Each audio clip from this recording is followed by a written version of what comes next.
जोरदार तालियों के साथ आप स्वागत करिए कांग्रेस अध्यक्ष मल्लिकार्जुन खड़गे जी का, जिसे मॉडरेट कर रहे हैं मेरे सहयोगी Kartikeya Sharma. Over to you Kartikeya. बहुत बहुत शुक्रिया आपका। खड़गे साहब, आपका दिन लंबा था। स्वागत है आपका TV9 भारतवर्ष में। सत्ता का सम्मेलन हमारा प्रोग्राम है।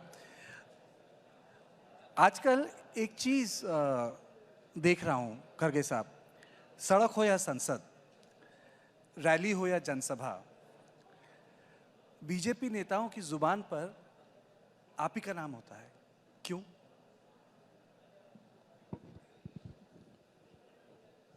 अब डेमोक्रेसी में विपक्ष का नाम लेना जरूरी रहता है और विपक्ष को भी जो रूलिंग पार्टी के नेता होते हैं उनका भी नाम हम लेना पड़ता है। तो ये जबान पे तो है उनके, लेकिन मैं उनके दिल में नहीं हूँ, जबान पे हूँ। और हमेशा रूलिंग पार्टी ये चाहती है कि विरोधी पक्षों के साथ एक दुश्मनी का या उनके साथ ठीक ढंग से बर्ताव नहीं करते।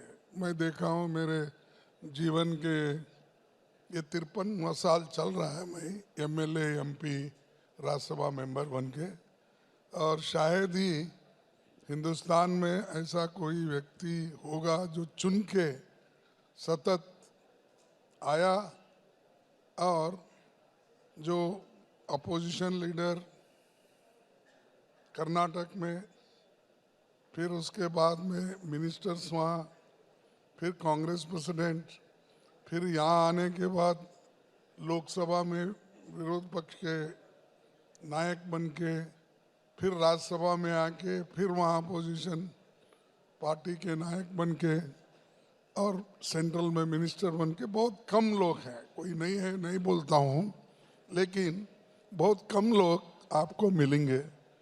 तो वैसा ही मेरे को एक अपॉर्चुनिटी मिला और मैं ऐसे एक घर से आता हूँ, या आप घराना बोलते घर बोलते कुछ आता हूँ। तो मेरा 1947 में पूरा घर जल गया था, बर्बाद हो गया था। मैं अपने माँ को खोया, बहन को खोया और चाचा को खोया, भाई को खोया। मैं अकेला किसी झाड़ के नीचे खेल रहा था, ऐसा मेरे पिताजी बताए। वो खेत में काम कर रहे थे, तब लोगों ने जाके उनको बताया, भाई तुम तो खेत में काम कर रहे, तुम्हारा घर जल रहा है वहाँ। तब वो भागते भागते पहले बच्चों को उनको ढूंढने लगे, कोई बच्चा जल के खाक हो गए थे, माँ भी खाक हो गई थी। मैं एक किसी झाड़ के नीचे धर्मशाला के सामने खेल रहा था, तो उन्होंने उठा के मेरे को बचाने के लिए वहाँ से चलते चलते रेलवे पकड़े, फिर पुणे गए। जब पुणे में हमारे रिलेटिव चाचा जो महार रेजिमेंट में काम करते थे, उनको देखने के लिए जब हम चले गए, तो वो 47 में उनको वॉलेंटरी रिटायरमेंट मिली, तो वो गुलबर्गे की तरफ आए। हम इधर चले गए, वो उधर आ गए। फिर हम परेशान हो गए। फिर हमारे पिताजी पुणे टू गुलबर्गा ट्रेन से निकले, वहाँ पर ढूंढे, कोई नहीं मिले। आखिरी में एक टेक्सटाइल मिल थी जिसमें हमारे पिताजी को 8 दिन में ही काम मिला।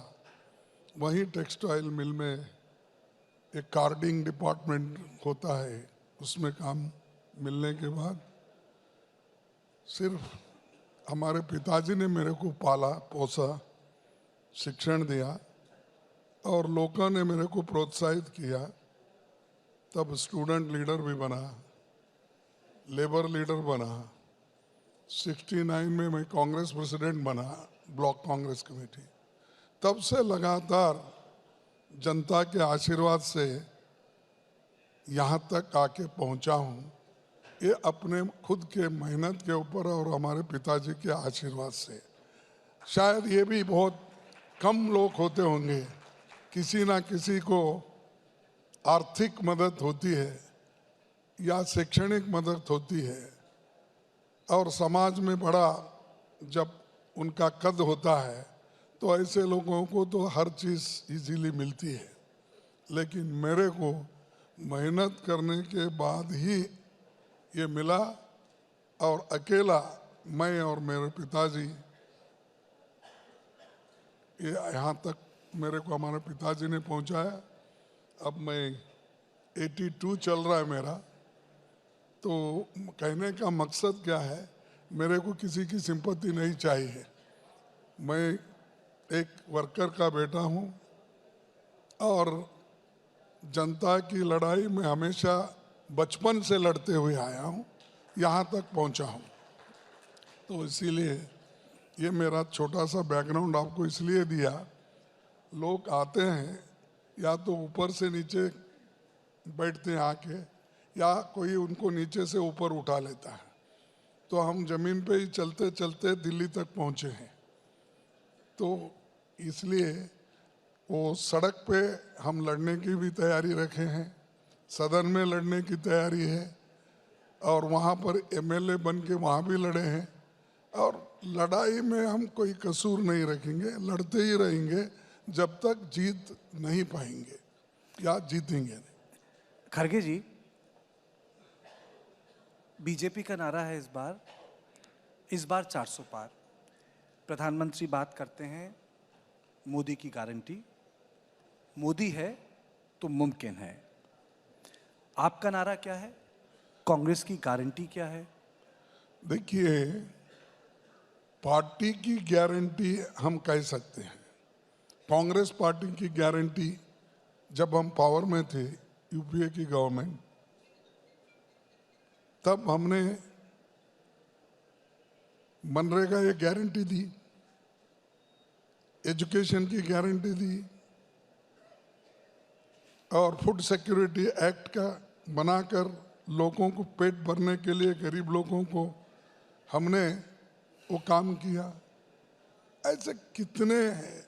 इससे पहले भी लैंड रिफॉर्म्स एक्ट हमने लाया और उस बैंक नेशनलाइजेशन किया। ऐसे बड़े 10 पॉइंट प्रोग्राम, 20 पॉइंट प्रोग्राम। फिर ये जो यूपीए सरकार में जनता के लिए बहुत से प्रोग्राम हमने किए हैं, और वो गारंटी हमने लोगों को देकर किया है। उनकी गारंटी क्या है? 2 करोड़ नौकरी हर साल देने का था, 10 साल में 20 करोड़ नौकरियां दिए। ये बोला था या नहीं? वो गारंटी थी, क्या थी? फिर उसके बाद मैं सबको 15-15 लाख एक काला धन दूंगा बोले, दिए। वो कौन सी गारंटी थी? वो ऐसी ही गारंटी आज पब्लिश कर रहे हैं। आप बताओ, जो बात आप करते हैं, प्रधानमंत्री के बात को हमेशा लोग एक स्टेटमेंट के तरह देखते हैं। ये नहीं देखते वो ऐसा कर रहा है, ये ऐसा कर रहा है। जैसे बहुत से लोग आप देखे होंगे बम्बई में, उधर इधर देहातों में, औरतें जो कॉमन लोग होते हैं, मैं अमीर लोगों की बात नहीं करता या जिनके पास सब सहूलतें हैं उनकी बात नहीं करता, पानी के लिए लड़ते हैं। और गांव में जब एक अपना क्या होता है कि वेल होता है ना पानी का, वहाँ पर भी मैं डालूं तू डालूं, वहाँ लड़ते रहते हैं। तो वो लड़ते वक्त कुछ अपने गालियाँ देते रहते एक दूसरे को, मेरा पहले चंबू अंदर जाना, दूसरे का ना। वैसा यहाँ पर मोदी साहब हमेशा लड़ते रहते हैं जी। Directly indirectly. हमारे पार्टी को तो गालियाँ देते हैं, या नहीं राहुल जी को देते हैं, या नहीं सोनिया जी को देते हैं। ये ऐसा कभी नहीं हुआ। मैं 53 साल में देखा हूँ। ठीक है खड़गे साहब, एक ये विषय आज का है। आपकी चुनी हुई सरकारें गिर जाती हैं। हिमाचल प्रदेश में आपकी सरकार पे संकट है और खबर ये भी आई है अभिषेक मनु सिंह भी चुनाव हार गए हैं। जहां आपकी इससे जुड़ा प्रश्न मेरा ये है, ये ऐसा क्यों?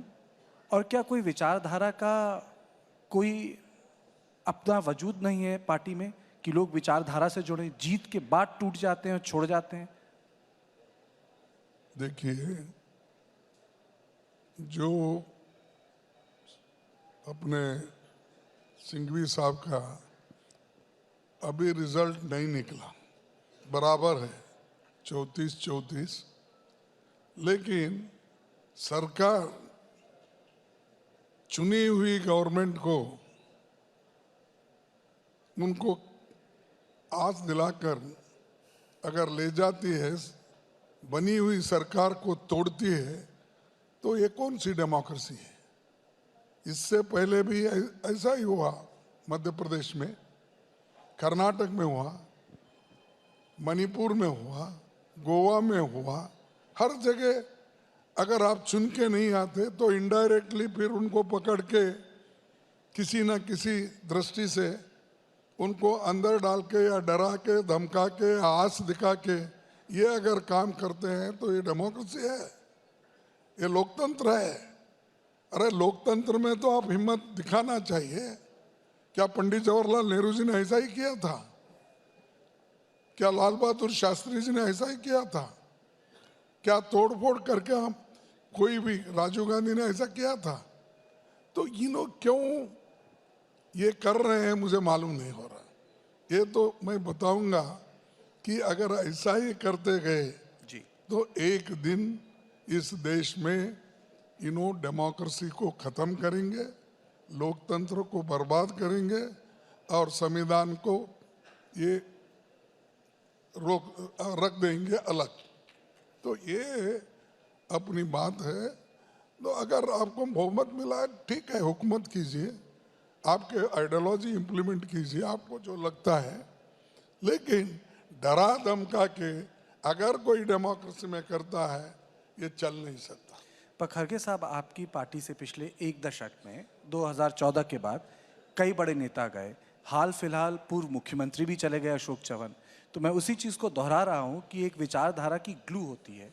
कांग्रेस की एक विचारधारा है, 100 साल पुरानी पार्टी है, लोग संघर्ष करते हैं। 60 और 70 के दशक में आपने वहाँ की राजनीति देखी है, लोगों ने संघर्ष किया कांग्रेस के खिलाफ। देखिए, चंद लोग पावर के भूखे होते हैं। वही लोग जब 30-40 साल हमारे साथ थे, हमारे आइडियोलॉजी में कौन सी बदलाव आ गया इसलिए वो चले गए 30-40 साल, क्योंकि उस वक्त कांग्रेस पावरफुल था, उसके पास अधिकार था, इसीलिए सब बाहर के भी जुड़ते जाते थे। यहाँ तक कि हम पिछले की हिस्ट्री अगर बताएंगे, आइडियोलॉजी के ऊपर ही अशोक मेहता ज्वाइन किए थे। आप लोग अगर पीछे गए तो बहुत से लोग, चंद्रशेखर भी, वो पहले तो पीएसपी में थे, वो भी जुड़ गए। वो मेरे डिस्ट्रिक्ट को आए थे, गुलबर्गे में।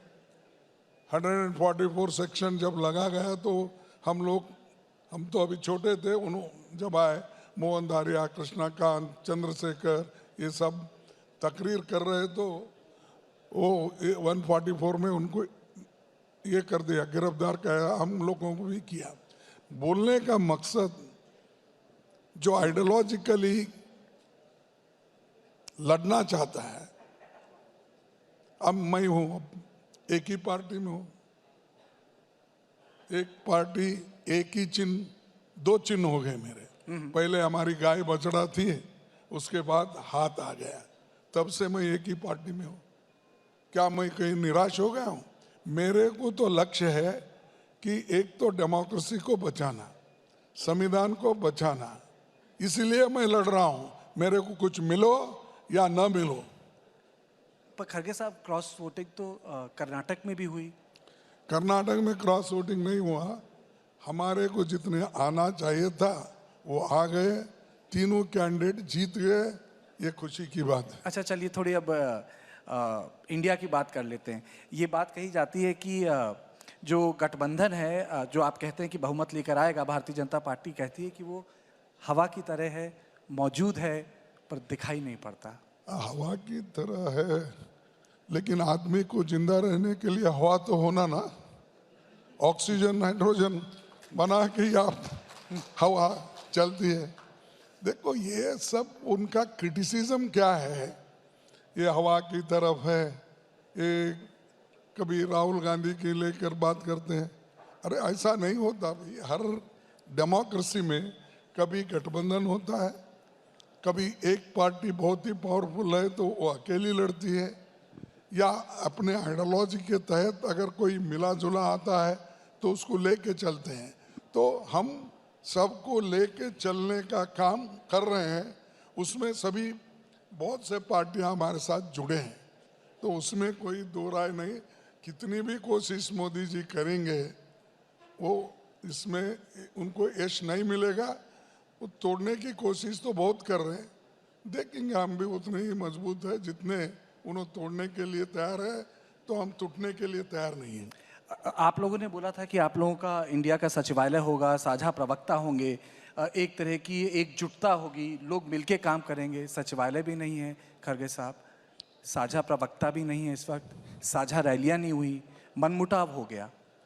नहीं, ये देखिए, वो पहले जिन आदमी को हम अपने गठबंधन में लिए, और पहले इसका बैकग्राउंड बताता हूँ, बहुत से लोगों को कंफ्यूजन में है, और आप लिखने वालों को जो फ्रीडम है हमारे बारे में लिखने के लिए आपको फ्रीडम है, लेकिन मोदी जी के बारे में लिखने के और बीजेपी के बारे में लिखने का फ्रीडम आपको नहीं है। मैं अपने घर में पहला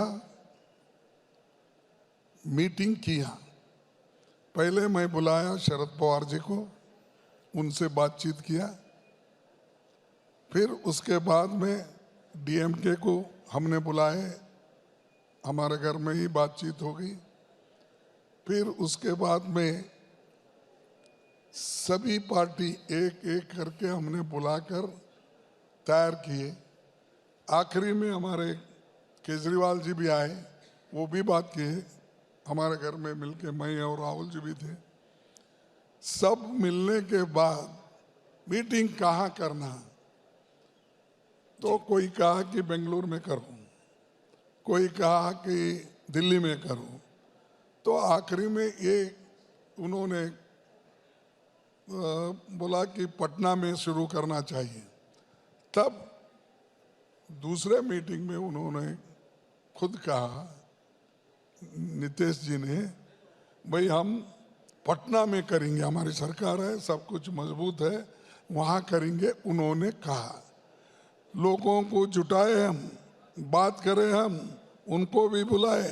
आप देख सकते हैं एक एक दिन के लिए एक एक फोटो सब पूरे। बाद में वो क्लेम करने लगा है, मैंने सबको एकजुट किया, मैंने सबको बुलाया, और एक आगे बढ़ रही नहीं। आप कह रहे हैं उन्होंने झूठ बोला? ना ना, झूठ बोला नहीं बोलता, कभी कभी क्लेम होता है ऐसा। भाई जब हम मिलके काम करते हैं, मैं किसी को दोष नहीं देता। कभी कभी अब दूसरे गठबंधन दूसरा अगर हो गया तो इसके ऊपर बोलते रहते ना। कुछ लोग चाहते थे कि आपका नाम घोषित हो प्राइम मिनिस्टरियल कैंडिडेट। ये देखो, ये सब ये चीजें अगर मैं उल्टा कहूं तो आप लोग नाराज हो जाए। ये भी हवा की बात ही है ना। जब होता है कब, पहले आंकड़े लो ना, सब लोग मिलके आंकड़े बनाओ। आंकड़े बनाने के बाद कौन चीफ मिनिस्टर बनेगा वो पार्टियां मिलकर तय करेंगे। इसी मंच पे केजरीवाल ने कुछ देर पहले बोला, अरविंद केजरीवाल जी ने, कि लेट हो गए। लेट, देखो मैं वो लेट का समय किसके वजह से क्या हुआ ये गिनना नहीं चाहता। मैं सबको मिलके लेके चलना चाहता हूँ मेरे पार्टी के तरफ से। अगर कोई कमजोरी भी हमारी है तो हम मान लेंगे, भाई ये हमारी कमजोरी है, ठीक है, आगे चलिए। ठीक है। नरसिम्हा राव ने 92 में एक चीज बोली थी, पूर्व प्रधानमंत्री। उन्होंने कहा था कि वो भारतीय जनता पार्टी से लड़ सकते हैं, राम से नहीं। अच्छा, हर एक की आस्था होती है, क्योंकि नरसिंह राव जी मेरे को बड़े क्लोज थे। हमारे हैदराबाद कर्नाटक मूवमेंट में वो उस एरिया के ही थे, तो मैं तो हमेशा उनको मिलते रहता था। अब जब कभी हैदराबाद आते थे मिलता था, वो गुलबर्गा भी आते थे तो मिलता था। और उनके जो गुरु थे अपने हमारे उनके जो बहुत बड़े वो चाहते हैं, अब उनके जो वो जिंदगी बीजापुर में ही रहते थे पहले, जी। तो उन्होंने पॉलिटिकली उनको प्रोत्साहन किया था, तो नरसिंह राव जी को। इसलिए नरसिंह राव जी करीबी गुलबर्गा से, बीदर से, रायचूर से और दूसरे ये इलाके निजाम इलाके से वो संबंध रखते थे, तो इसलिए वो पहले से मुझे उनका मालूम है। और वो एक जब लैंड रिफॉर्म्स एक्ट को इम्प्लीमेंट करना चाहते थे, आपने बोला मालूम है, क्या मालूम है? नहीं, यानी उनके जो विचारधारा थी वो उसके बारे में बोल रहा हूँ। अब राम का आस्था अलग अलग है, आप राम को मानते हो, मैं शंकर को मानता हूँ, उन्होंने गुरु ग्रंथ को मानते हैं, कोई इस्लाम धर्म को मानता है। हर एक आदमी की आस्था अलग अलग है। एक ही धर्म में रह के भी अलग अलग घर के भगवान अलग होते हैं। कभी आपका भगवान हो सकता है, अब मेरे घर में पहले हमारे पूर्वजों का मलार बोल के मैलार लिंग ये था, यानी वो एक जी। सब लिंग जितने भी थे उतने उसमें मल्लिकार्जुन जो है हैदराबाद में, तो वहाँ पर हमारे पिछले लोग सब जाते थे। तो ये आस्था की बात है। आप क्या करते ये पॉलिटिक्स में नहीं है। पॉलिटिक्स अलग है, धर्म अलग है, फेथ अलग है, आपका आइडियोलॉजी पॉलिटिक्स में अलग है।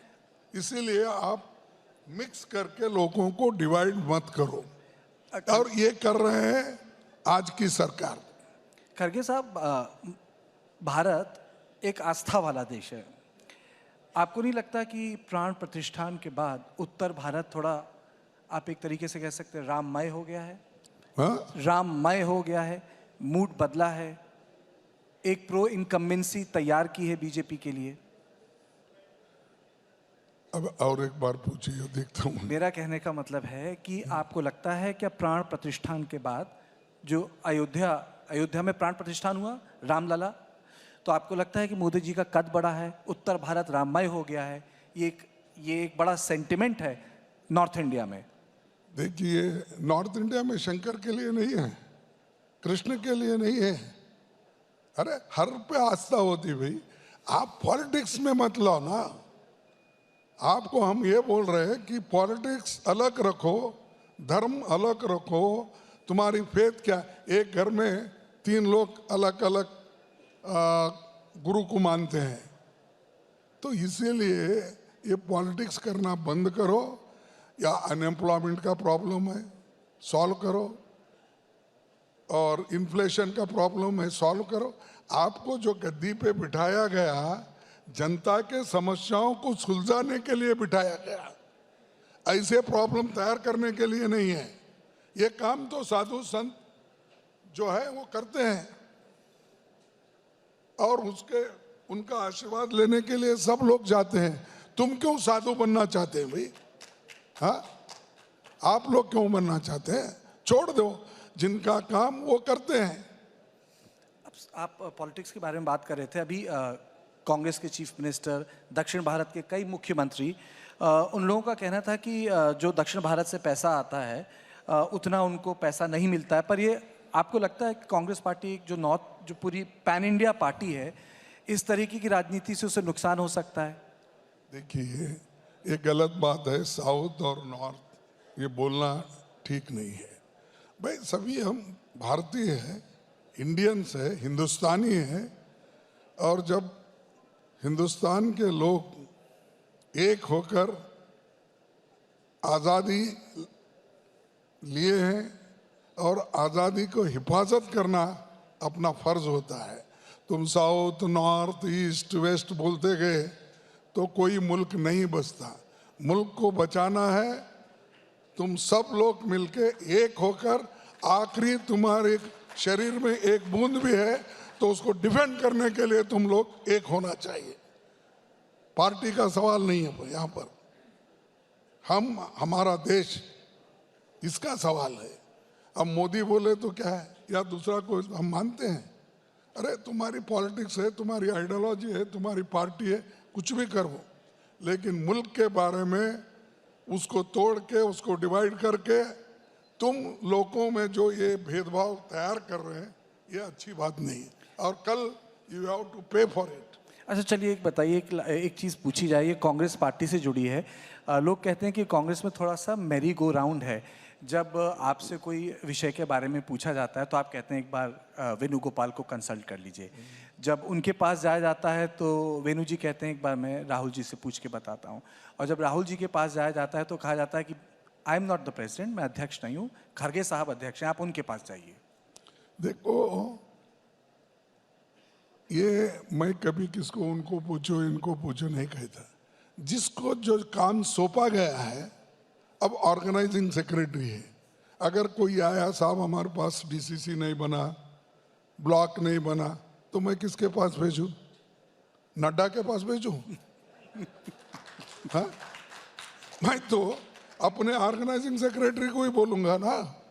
अब जब सवाल है मिल के काम करने का, एक्सपीरियंस जो मेरे से पहले सोनिया गांधी जी 25 इयर्स कांग्रेस प्रेसिडेंट थे, उनका अनुभव है, और कौन कौन से स्टेट में कैसा है, इसके लिए पार्टी के अच्छाई के लिए पूछना बुरी बात है, उनका सलाह लेना बुरी बात है।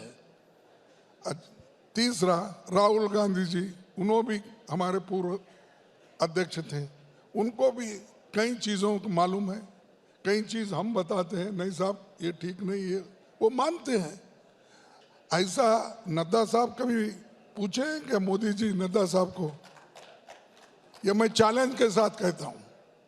अरे उनको तो, मैं अभी आ रहा था यहाँ पर, मुझे फोन आया वो, लेकिन मैं बताना नहीं चाहता हूँ। अरे हमारे पास तो कम से कम बातचीत करके एक होकर निर्णय लेते हो, तुम्हारे पास ऊपर से जो आता वही सही, और हमको बोलते हैं कि ये हुकुमशाही चलती थी, इंदिरा गांधी ऐसी करे, सोनिया गांधी पीछे से सरकार चलाती थी। अब बोलते हैं भाई पहले फ्रीडम तो तुम्हारे पास के लोगों को पहले दो। अद्वानी साहब को किनारे पे बैठे, जोशी साहब अलग बैठे, अब 250 मिनिस्टर भी ज्यादा बात करेंगे तो हमारी कहीं पत्ती कट जाएगी, पतंग कट जाएगा, तो वो लोग भी चुप बैठे हैं। कुछ लोग तो ये कहेंगे वहाँ रिटायरमेंट पॉलिसी है, यहाँ रिटायर नहीं होता कोई नेता। नहीं, ये देखो, जो काम जिनको सूप वो हम बोलते हैं वो करते हैं। अगर वो नहीं होता तो हमारी कमेटी, कोर कमेटी है हमारे पास, उनसे पूछ के करते हैं। चलिए कुछ सवाल मैं फटाफट आपसे पूछता हूँ। आपके साथ जो आपका समझौता हुआ, पंजाब में नहीं हुआ, बाकी जगह हुआ, सम्मानजनक था? देखिए, पंजाब में इसलिए हुआ कि पंजाब में दोनों मिलके अलग अलग लड़ने का उनकी इच्छा थी, ठीक है। चंडीगढ़ हमको उन्होंने छोड़ा, हम कहीं और जगह छोड़े। दिल्ली में हम 3 लिए, वो 4 लिए, यही समझौता होता ना। अब बहुत से जगह हम लड़ते हैं, जैसा केरला है, केरला में हम लेफ्टिस्ट सभी लड़ते हैं, लेकिन दिल्ली में मोदी सरकार को निकालने के लिए, फिर से एक बार सत्ता में आने के लिए, उनको रोकने के लिए हम पूरी लोग कोशिश कर रहे हैं। इसका मतलब ये नहीं है कि हम यहाँ पर अलग अलग हैं। आपको चिंता नहीं होती खड़गे साहब की कांग्रेस की स्थिति दधीची जैसी हो जाए? कहने का मतलब कि उसको अपने पार्टी के संगठन को कॉम्प्रोमाइज़ करना पड़े सिर्फ मोदी को बाहर रखने के लिए। एक वक्त था कांग्रेस अपने आप खुद पंजाब में लड़ती थी, उसको ज़रूरत नहीं थी आम आदमी पार्टी की गुजरात में। दिल्ली में आप और भारतीय जनता पार्टी के बीच में होता था संघर्ष। 3 बार शीला जी मुख्यमंत्री रहीं, लगातार रहीं। उसके बाद कोई ऐसा स्टेट नहीं था। आपको नहीं लगता कि धीरे धीरे धीरे करके शायद 2 ही 3 राज्य बचे हैं, जैसे मध्य प्रदेश, छत्तीसगढ़ और राजस्थान, जहां कांग्रेस की सीधी लड़ाई होती है, बाकी सब जगह आपको गठबंधन में लड़ना पड़ रहा है? देखिए, जहां जरूरी है वहां पर गठबंधन होता है। ये मोदी के लिए हराने के लिए कोई एक ही प्रश्न नहीं है इसमें। देश को बचाना है, संविधान के लिए मैं बार बार बोल रहा हूँ, बचाने के लिए और डेमोक्रेसी को ठीक ढंग से रखने के लिए हम एक कोशिश कर रहे हैं। और रही बात आइडियोलॉजी की, मोदी जी आइडियोलॉजी पे चलते हैं। तो मैं परसों कल गया था, तेलंगाना गया था, आंध्रा भी गया था। आंध्रा में एक तरफ लेफ्ट हैंड को जगन है, राइट हैंड को टीडीपी है, इन्हों बीच में है। तो बताइए कौन सी आइडियोलॉजी है?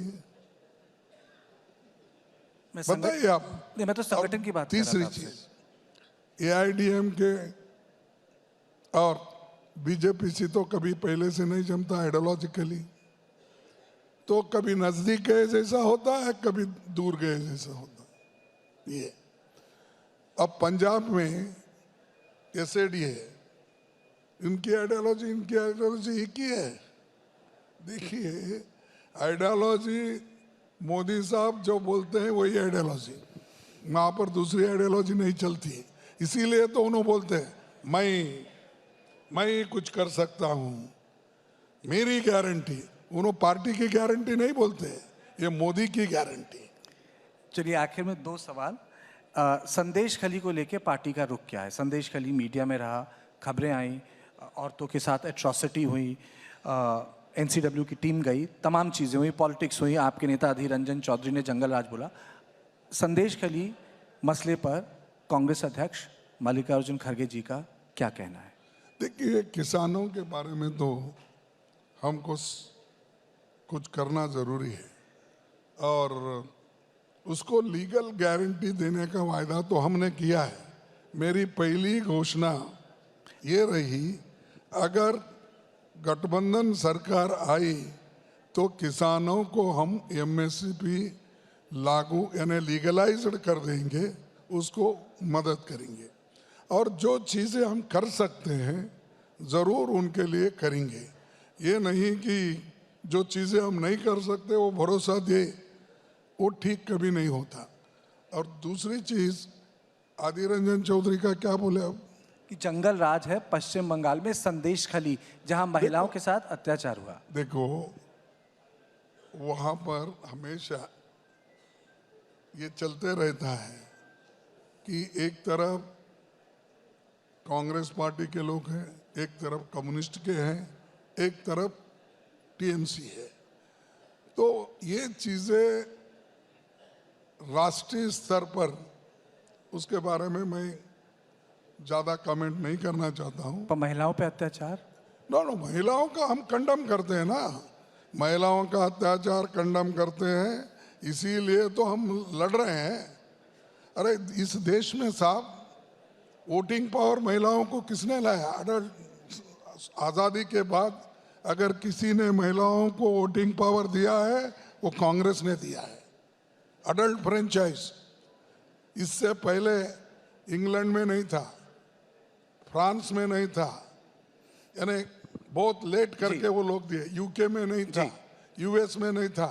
अरे जो पार्टी हुकूमत में आई और कॉन्स्टिट्यूशन को स्वीकार किया, उसी दिन महिलाओं को भी इक्वल राइट्स दिया और अडल्ट फ्रेंचाइज के तहत गरीब अमीर महिला पुरुष सबको समान दृष्टि से हमने दिया। वो हम सबको सम्मान करते हैं। बहुत बहुत शुक्रिया खड़गे साहब, बहुत बहुत शुक्रिया आप इस सेशन में आए। मुझे क्लोज करना होगा सेशन। थक गए आप? मैं नहीं थका, मैं बिल्कुल नहीं थका, लेकिन हाँ, आप जाते जाते एक शेर सुना सकते हैं क्योंकि आप मनमोहन सिंह जी की नहीं, मैं शेर अब सुनाने के मूड में नहीं हूँ, लेकिन कभी वक्त मिला तो ज़रूर और एक बार बुलाइए, आऊँगा, शेर भी सुनाऊँगा और सरकार के गलतियां भी बताऊंगा। ठीक है, बहुत बहुत Thank you, शुक्रिया, धन्यवाद। बहुत बहुत शुक्रिया। Thank you so much for this session Kartikeya and thank you sir. खड़गे सर प्लीज़ आप 1 मिनट के लिए मंच पर रुकें और TV9 नेटवर्क के CEO और MD वरुण दास सर को इस वक्त मैं मंच पर बुलाना चाहूंगी। जोरदार तालियों से एक बार फिर से अभिनंदन।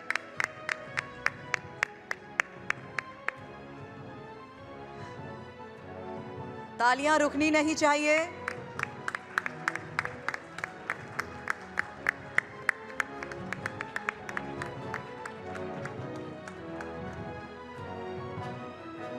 शुक्रिया सर।